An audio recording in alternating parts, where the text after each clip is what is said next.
পিনাকি ভট্টাচার্য তার সাম্প্রতিক স্ট্যাটাসে নিজের রাজনৈতিক অ্যাক্টিভিজম ও পেশাগত জীবনের অনন্যতা নিয়ে গভীর আত্মবিশ্লেষণ করেছেন। তিনি বলেন, আমার মতো পেশায় যারা আছেন, দেশে বা বিদেশে,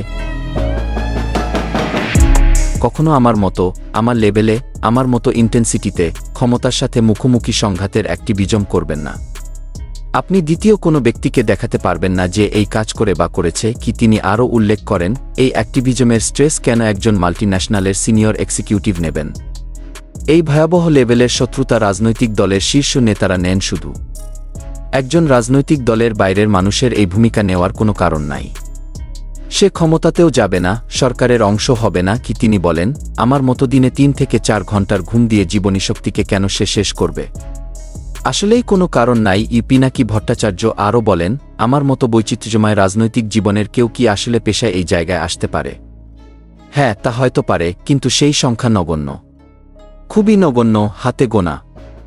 তার মানে আমার মতো মানুষ কর্পোরেট লেভেলে সিনিয়র পর্যায়ে খুব বেশি নাই কি। তিনি বলেন, আমার নিজের এই ইউনিক অবস্থায় আমাকে বিপজ্জনকভাবে ভালনারেবল করে তুলেছে।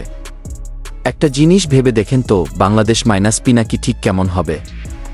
আমি নাই, একেবারেই নাই, এই অ্যাক্টিভিজমে নাই। এটা বুঝার জন্য একটা এক্সারসাইজ।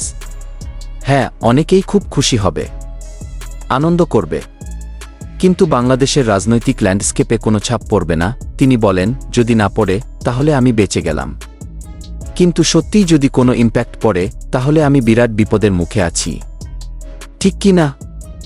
আমি ভীত নই, কিন্তু আপনাদের মতো জানতে চাই কি। এই স্ট্যাটাসে তিনি তার রাজনৈতিক অ্যাক্টিভিজমের গুরুত্ব এবং তার অনন্য অবস্থান নিয়ে গভীর আত্মবিশ্লেষণ করেছেন।